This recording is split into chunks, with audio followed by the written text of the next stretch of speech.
Boa noite, irmãos, graça e paz. Quem esteve aqui ontem? Quem leu o livro?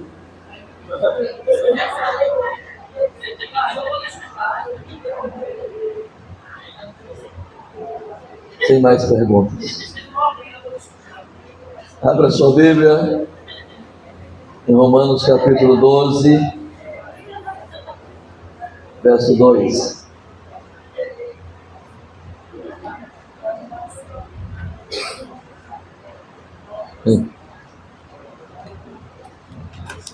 Pastor, que pergunta difícil.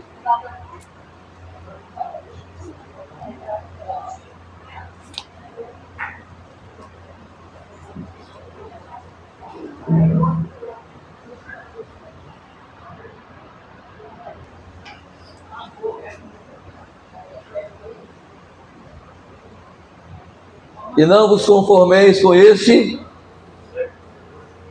século, em alguma tradução, outra, mundo. Antes, transformai-vos pela renovação da vossa mente, para que saibais qual é a boa, agradável e perfeita vontade de Deus. Amém, amém? Não vos conformeis com esse mundo. Pode se sentar. Onde queremos chegar não é apenas um lugar, é um propósito. Aí vem a pergunta: o que é propósito? Propósito é uma meta. Propósito é um objetivo. Propósito é um alvo. Propósito é um ideal. Nós temos um ideal na igreja. Nós temos uma visão que é ganhar 5% dos moradores dessa cidade. Essa é a visão. E ter 100 células. E qual é o propósito? Ganhar, consolidar, treinar, enviar e multiplicar. Quando você tem um propósito, você tem um objetivo, um alvo, uma meta clara e específica. Quem tem uma visão, sabe aonde vai chegar. Quem tem uma visão não perde tempo. Quem tem uma visão não perde a direção. Eu preciso ter uma visão. Você precisa ter uma visão. O que você quer? Aonde você mira? Aonde você quer chegar? Qual é o seu objetivo de vida? Porque quem não tem objetivo para a vida não sonha. E quem não sonha morre. Porque a vida é movida a sonhos. A vida é movida a visões. Por isso que Deus sempre precisa tirar as escamas dos nossos olhos, para que nós possamos ver. E a Bíblia nos ensina dizendo: atentai-vos não nas coisas que se veem, porque as coisas que se veem são temporais, passageiras, efêmeras, sem valor. Mas as coisas que não se veem são duradouras, são eternas e são coisas espirituais. As coisas espirituais têm valor, porque elas duram para sempre, elas permanecem. Então eu não posso perder a visão das coisas espirituais. Os meus pensamentos me definem. Não, pastor, tem uma canção que diz: seus pensamentos me definem. Não, está certo também. Claro que não tem nada errado. Os pensamentos dele são maiores do que os meus. Não entra nem em questão. mas os meus pensamentos me definem. Os meus pensamentos dizem quem eu sou. Os meus pensamentos dizem tudo a meu respeito. Os meus pensamentos dirigem a minha vida. Por isso eu tenho que tomar cuidado com o que eu penso. Se eu penso, como é que é aquela frase célebre? Se eu penso, logo existo. Não, se eu penso, logo eu falo. E eu posso falar muitas coisas que não devia falar, porque foi gerado no meu pensamento. Por isso Paulo está dizendo aqui, não vos conformeis com esse século, não vos conformeis com esse mundo, não vos conformeis com a atual situação. Transformai-vos pela renovação da vossa mente. Eu preciso ser transformado todos os dias. Todos os dias eu preciso de uma transformação. Porque se eu não for transformado todos os dias, eu vou cair na religiosidade. E já vou logo te ofendendo. A primeira coisa que você vai parar é de ler Bíblia. Aí você diz, pastor, pegou, hein? Bem na moleira. E depois não vai ter tempo para orar. E não vai ter tempo para jejuar. E vai deixar a igreja e as coisas de Deus em segundo plano. Por isso eu preciso mudar a minha mentalidade. Porque tudo começa dentro de mim, não do lado de fora. Eu vou citar algumas coisas que eu mencionei, o que eu lembrar do que eu falei ontem, eu vou mencionar hoje. O nosso problema não está do lado de fora. O nosso problema não é o diabo, não é a circunstância. E é então, pastor, é a nossa velha natureza. É a falta de mudança de mentalidade. Qualquer coisa me aborrece, qualquer coisa me entristece, qualquer coisa me tira do salto. Qualquer coisa eu fico bicanca da vida. Você não foi transformado. Não, pastor, eu choro na presença de Deus, eu falo até em línguas, e daí? O capeta também fala. Como é que é, pastor? O diabo também fala. Por isso eu preciso ser transformado de glória em glória, dia após dia. Se eu penso pequeno, o que eu sou? Se eu penso com fé, eu caminho com fé. Se eu penso que sou um vencedor, eu estou confirmando o que a Bíblia diz, que em Cristo nós somos mais do que vencedores. Portanto, se eu penso com medo, eu vou limitar a minha fé, vou limitar a ação de Deus. Eu vou me limitar, porque eu tenho medo. O cristão não pode ter medo. O medo não provém de Deus. Mas a ciência vai explicar que o medo preventivo faz bem. Eu concordo. Se eu tenho vertigem, para que eu vou ficar lá no 20º andar, olhando lá em cima e andando naquele parapeito lá? O medo me protege. Mas esse medo exacerbado, esse medo de perder, quem tem medo de perder porque nunca teve. Como é que é, pastor? Eu repito. Quem tem medo de perder porque nunca teve. Eu tenho, pastor, tenho medo de ficar pobre.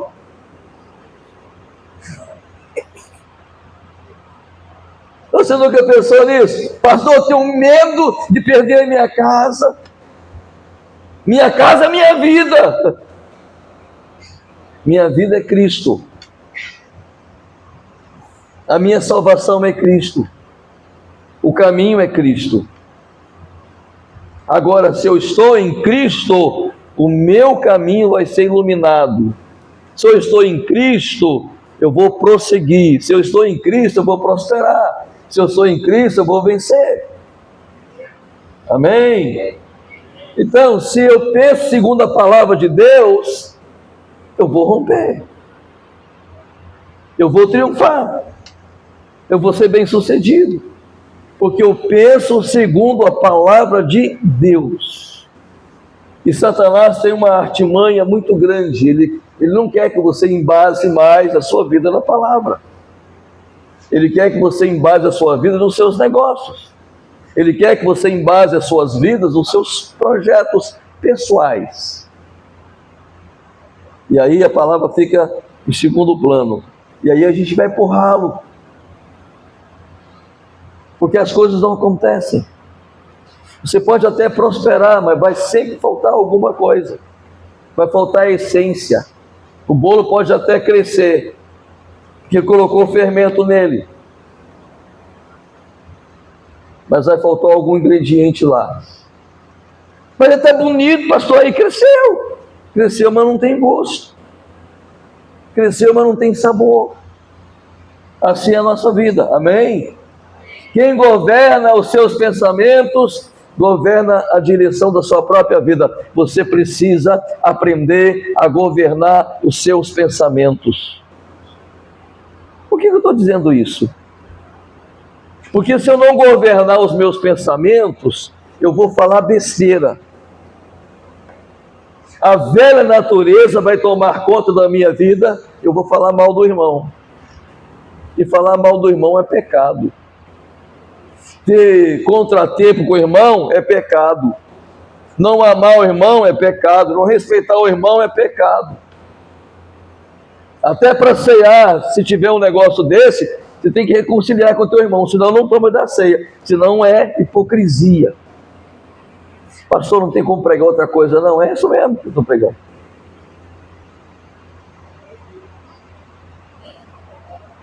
Quem permite que Deus transforme a sua mente, permite que Deus transforme o seu caminho. Deus tem transformado a sua mente? Deus tem interferido na sua mente?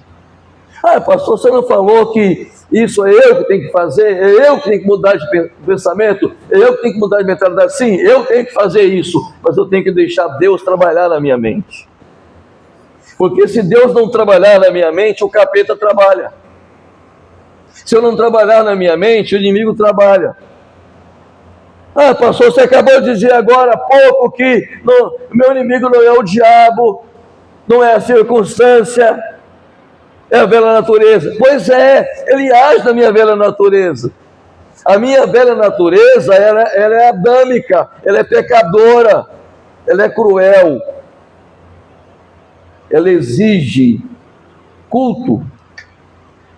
Se não me honrar, eu não fico lá. Se não me colocar no pedestal para que todo mundo me veja, eu não fico lá. Assim é a velha natureza. Quem está entendendo, diga amém. Então, quem governa a sua mente, governa o seu destino. Eu preciso policiar a minha mente, porque tudo acontece na minha mente. Antes de você cometer um crime, você já cometeu dentro de você. Antes de você cometer um pecado, você já cometeu dentro de você. Está ouvindo? Aquilo que sai é que contamina. Se eu levo cativo a minha mente ao Senhor, Senhor, purifica a minha mente, transforma a minha mente, eu quero ser um homem, uma mulher transformada. Pronto, Deus vai dirigir o meu caminho. Eu vou mudar a minha maneira de ver, pensar. Eu não vou julgar mais as pessoas. Eu não vou discriminar mais as pessoas. Porque sei que Deus está na direção. Eu não vou ter mágoa de pessoas. Você imaginou um crente ter mágoa do outro? Já imaginou? Isso é ilógico, irreal. Mas a Evódiga, e a Santi que tinha problemas dentro da igreja. E Paulo disse assim: olha, isso não é bom. Isso não é bom. Vocês são referências, vocês são líderes, vocês são missionárias. Mas as duas se travavam dentro da igreja. Então as coisas não é só do século 21. Desde sempre. Mas o fato de ter acontecido lá, eu não posso deixar isso acontecer na minha casa e na minha vida, porque eu já tenho exemplo bíblico. Deus não aceita, Deus não quer que haja divergência entre irmãos. Quem está entendendo, diga amém. Então quem governa a sua mente, governa o seu destino. Quando você tem essa mentalidade transformada, quando você tem essa mentalidade renovada, você vai alcançar os seus sonhos, os seus objetivos em nome de Jesus. Quem vence no pensamento, vence na prática. Primeiro tem que acontecer aqui. Se você não mudar a sua maneira, pastor, a minha família sabe que eu sou doente. Não, você quer ser doente, porque você tem consciência de que a sua família tem dó de você. Ah, minha família sabe que eu tenho limitações. Não, você está dizendo que tem limitações. Mas pastor, desde criancinha que eu era assim. Não, eu era assim, mas eu entreguei minha vida para Jesus. E Ele é um Deus que cura, que restaura, que muda a nossa existência. Amém, igreja? Dominar a mente é um princípio espiritual. Quem domina a mente é porque é um homem espiritual. Quem domina a mente é porque é uma mulher espiritual. Sabe o que quer da vida. Sabe como tem que se comportar diante de Deus, diante dos homens, da sociedade, em qualquer lugar. Porque é transformada de glória em glória todos os dias. Quem muda a sua mente, quem controla a sua mente, controla as suas emoções. Eu falei isso ontem. Quem controla a sua mente, controla as suas emoções. Tem hora que você fica bicanca da vida e dá vontade de falar um monte de coisa, mas você controla, porque antes de você verbalizar, você já planejou, você já cometeu o pecado no seu coração, na sua mente. Quem controla a sua mente, controla as suas emoções. Quem controla as suas emoções, controla o seu destino, suas decisões. E quem controla suas decisões vai triunfar, vai vencer, vai romper, em nome de Jesus. Mas é tudo aqui. Antes de acontecer qualquer coisa do seu lado, ao seu redor ou ao seu derredor. Qual a diferença, pastor? Ao meu redor, ao meu derredor. Antes de acontecer qualquer coisa perto de você, já aconteceu dentro de você. Ah, eu não vou comprar esse carro não, que é muito caro. Acabou. Você já disse que você não compra. Você já determinou o seu fracasso. Aí você coloca a culpa no governo. Coloca a culpa. Pois é, eu até que queria comprar, sabe? Mas ele não deu força.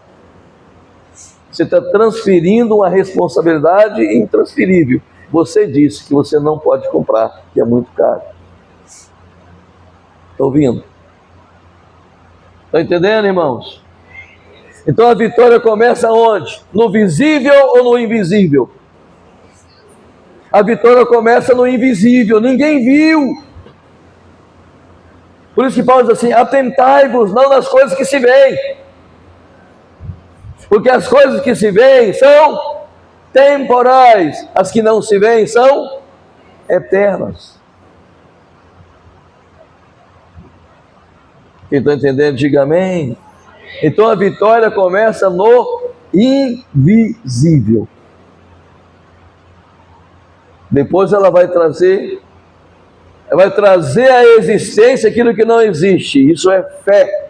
É o firme fundamento das coisas que não se vê. Crê, espera e confia. Ela traz à existência as coisas que não são e trata como se fosse. Aliás, o cristão é meio louco, sabia? Como é que é, pastor? O cristão é meio louco. Ele acredita em cada coisa que o homem natural não vai conseguir entender. Essa é a diferença do homem natural. Se tiver aí, pode lá. 1 Coríntios 3, verso 1, 2. A diferença do homem natural, do homem carnal e do homem espiritual. Qual a diferença, pastor? 1 Coríntios capítulo 3, verso 1, Paulo diz assim: eu não vos pude falar como espirituais. Ou seja, vocês são... Como que ele começa? Primos, companheiro, vizinho, desconhecido. Ele está tratando com quem?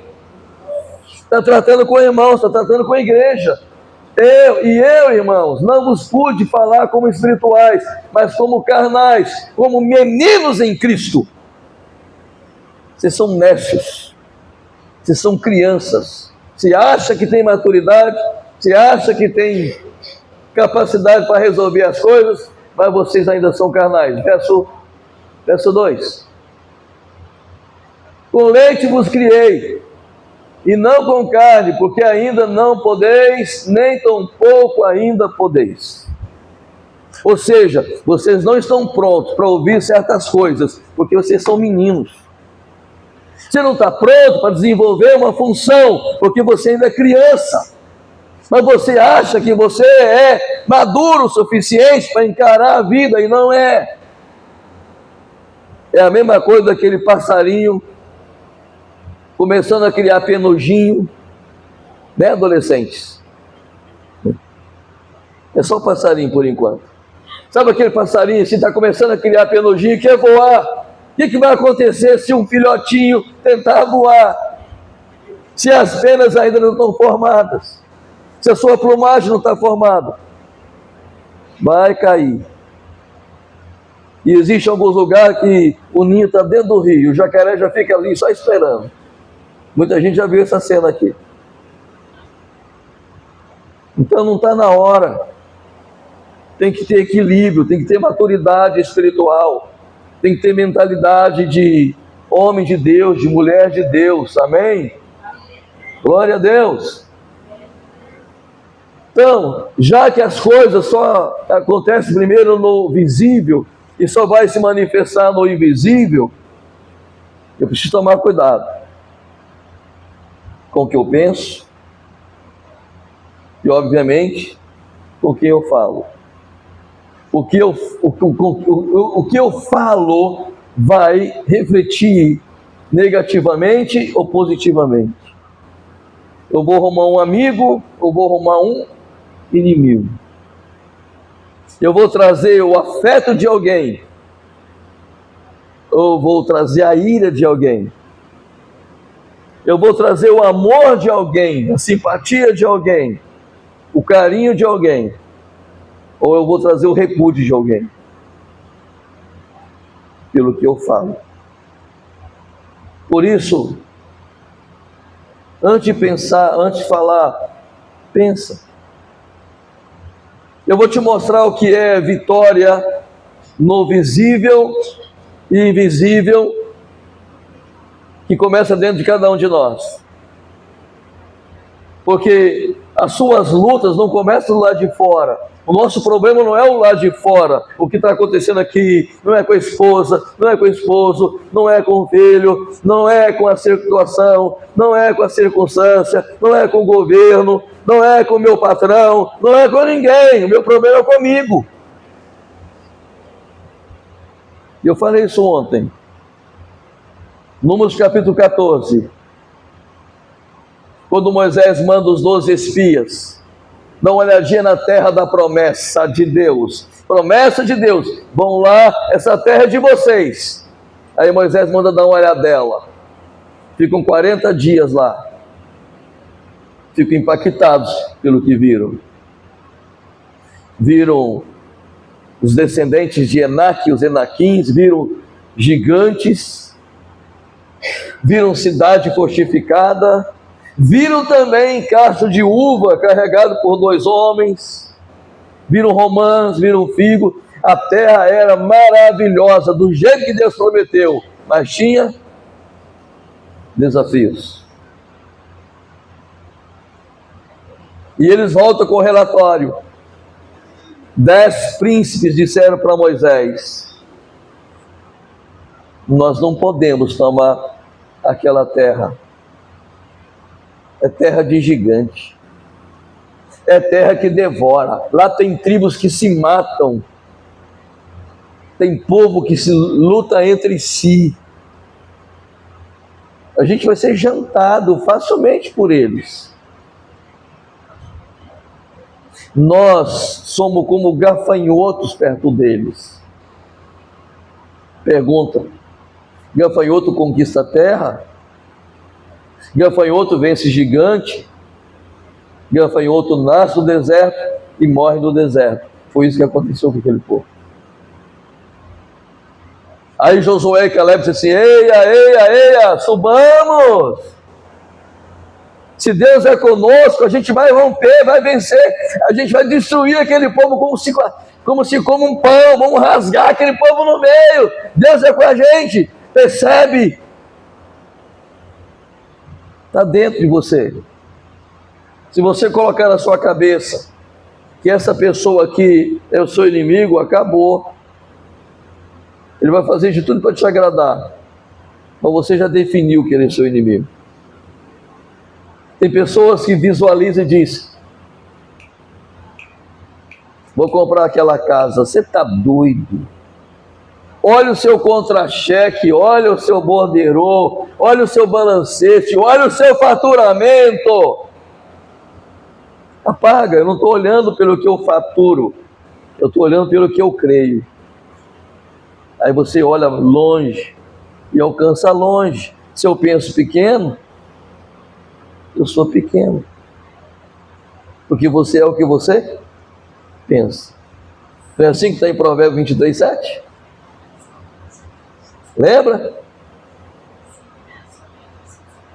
Assim como ele pensa, assim ele é. Por isso eu preciso mudar a minha mentalidade. Está aqui dentro. Gideão malhando trigo, irado, revoltado com os medianitas e amalequitas que roubavam toda a plantação, toda a produção. E Deus chega e disse: vou te escolher. Eu? Minha família é a menor de todas as tribos. Eu já nasci numa tribo menor. E eu sou o menor da minha casa, ou seja, eu sou o mais insignificante da minha casa.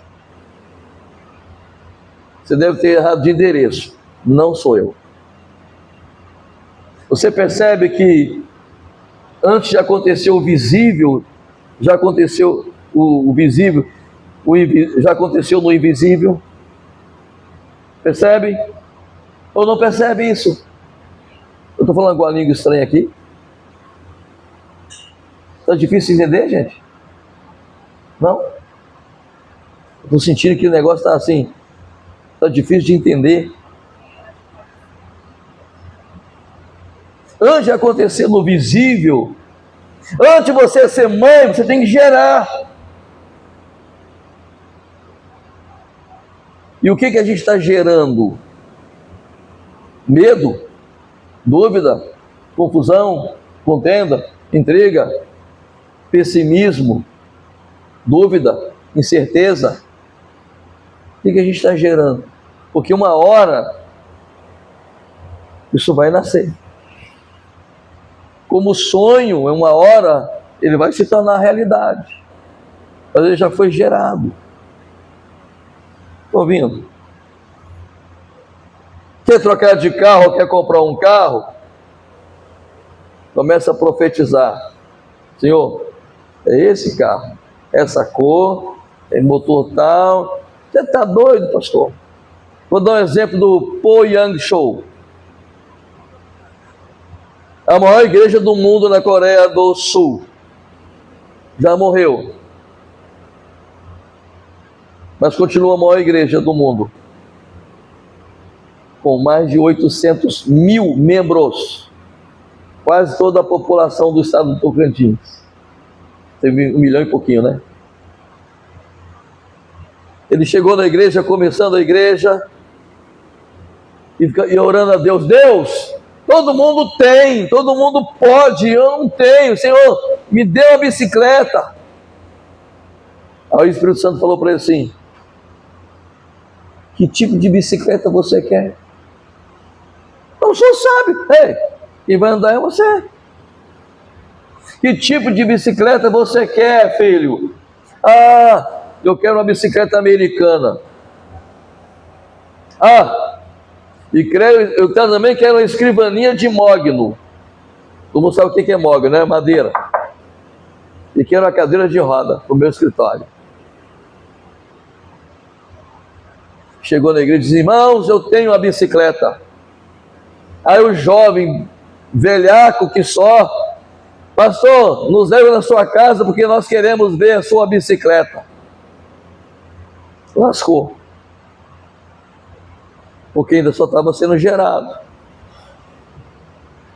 E os jovens foram lá: ué, pastor, o senhor mentiu para a gente, mentiu para a igreja, o senhor não disse que tinha uma bicicleta? Aí o pastor pensou, disse: meu Deus, quanto tempo você ficou no ventre da sua mãe? 9 meses. Pois é, estou grávido, estou no período de gestação. Ah, para quê? Os meninos chegaram na igreja e começaram: o pastor está grávido de bicicleta. Aí todo mundo começou a zoar o pastor. Está no livro dele isso. Aí passava assim, alguém passava a mão na barriga do pastor e disse: e aí, pastor, para quando que é?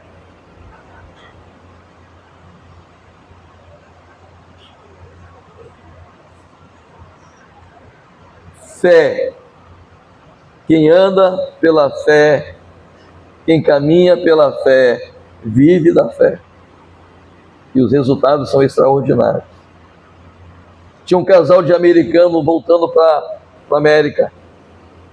Diz: pastor, a gente está indo embora e nós queríamos te doar a bicicleta. Fica tranquilo, não é o cachorro chamado Jeep não, tá? Nós estamos indo embora e queríamos te doar a bicicleta. Como era a bicicleta? Bicicleta americana. Primeiro você tem que gerar. Está ouvindo? Vou te dar uma dica. São trocentos livros, né?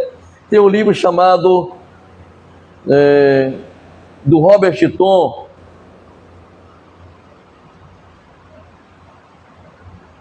Poder da Fé. Vou lembrar, mas o autor chama Robert Tom.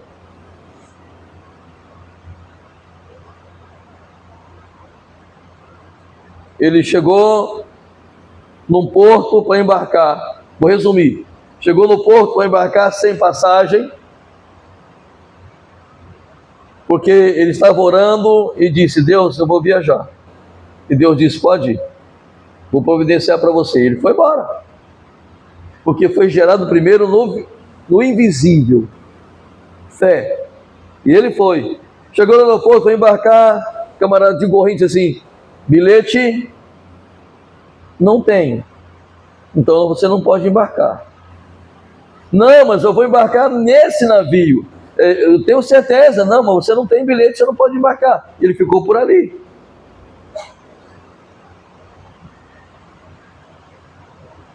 Para lá, para cá, para lá e para cá. Deus, o senhor disse que eu vou embarcar nesse navio, então estou aqui. De repente, nada mais do que de repente alguém chega gritando: Robert Tom, sou eu. Um ticket que valia uma passagem. E ele chega com aquele ticket e mostra para o camarada do gorrinho, eu conheço o casal e diz assim: ó, isso aqui é só um direito, você tem que transformar esse ticket em passagem. Aí ele corre lá no guichê, transformou o ticket em passagem, entregou para o camarada e disse: tudo bem, o navio já está de partida, mas não dá tempo de colocar sua bagagem. Ele disse: eu coloquei minha bagagem desde a hora que eu cheguei aqui. Essa é a diferença de quem crê e de quem não crê. Por isso que às vezes a gente tem que parar para refletir se realmente a nossa fé é uma fé inabalável, se realmente o que a gente está vivendo é cristianismo, ou se é religiosidade. Amém, igreja? Aí Gideão disse: eu não posso, eu sou o menor da minha casa. Enquanto ele se via o menor, enquanto ele pensava que era o menor, Deus via nele um libertador, e mais tarde se tornou um juiz. Quem está entendendo, diga amém. Então, aprenda uma coisa: o maior inimigo não é o diabo, não é as circunstâncias, é a sua velha natureza, que não muda. É a mesma coisa o tempo todo, o mesmo comportamento, as mesmas ações, a mesma atitude. Tem pessoas que te conhecem há 10 anos, era a mesma coisa, há 20 anos era a mesma coisa, o ano passado era a mesma coisa. Que crente é esse? Pastor, você não definiu para mim os 3 tipos de pessoas. O primeiro é o crente natural. Não é crente, natural. Ele não sabe nada de Deus, nunca ouviu falar sobre Deus. É um homem natural. A sua natureza é completamente adâmica.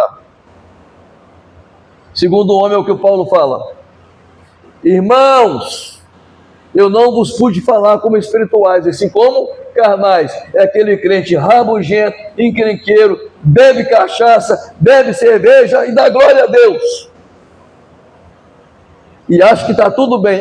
E chapa um vinho de vez em quando, diz que bebe socialmente. Bebida alcoólica é pecado. Esse pastor aqui da Igreja Batista Missionária bate pesado. Se tem alguém com esse tipo de comportamento, eu estou dizendo para você, é pecado. Quem concorda com isso, diga amém. Meu amém foi baixinho, então a resposta também tem que ser assim. Está ouvindo, irmãos? Essa época, por exemplo, meu irmão, que as praias estão cheias de crente, chapando.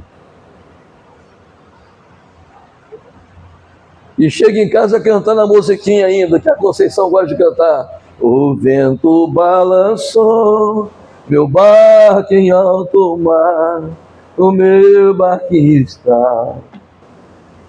Sabe? Crente carrega a Bíblia, lê Bíblia, olha lá quando não é líder, e olha lá quando não é pastor. Se você não sabe, tem pastor que chapa, não é pastor, é mercenário, não é pastor, é um crente carnal. A gente tem que ter misericórdia? Sim, nós temos que ter misericórdia, porque eu não sou juiz. Amar é ter compreensão com a fraqueza dos fracos. Em 1 Coríntios 2,15, aí Paulo fala do homem espiritual. O homem espiritual, ele não é julgado por ninguém, porque ele não dá vazão para isso, ele não dá liberdade para ninguém julgá-lo.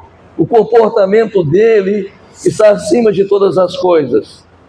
Ele olha de cima, não que seja maior, mas ele foi transformado pelo poder de Deus. Amém, queridos? Mas o que é espiritual discerne bem tudo, e ele de ninguém é discernido. É só isso, mas tudo bem. Porque quem conheceu a mente do Senhor para que possa instruí-lo? Mas nós temos a mente. Nós temos a mente. Nós temos a mente. Você pode falar um pouco mais alto. Eu não sou esse pastor que pedi para repetir, não, mas eu vou pedir. Nós temos a mente de Cristo, perdoa, ama, vive em conformidade com a vontade dos céus. Quem glorifica o Senhor, bate palma e dá glória a Deus.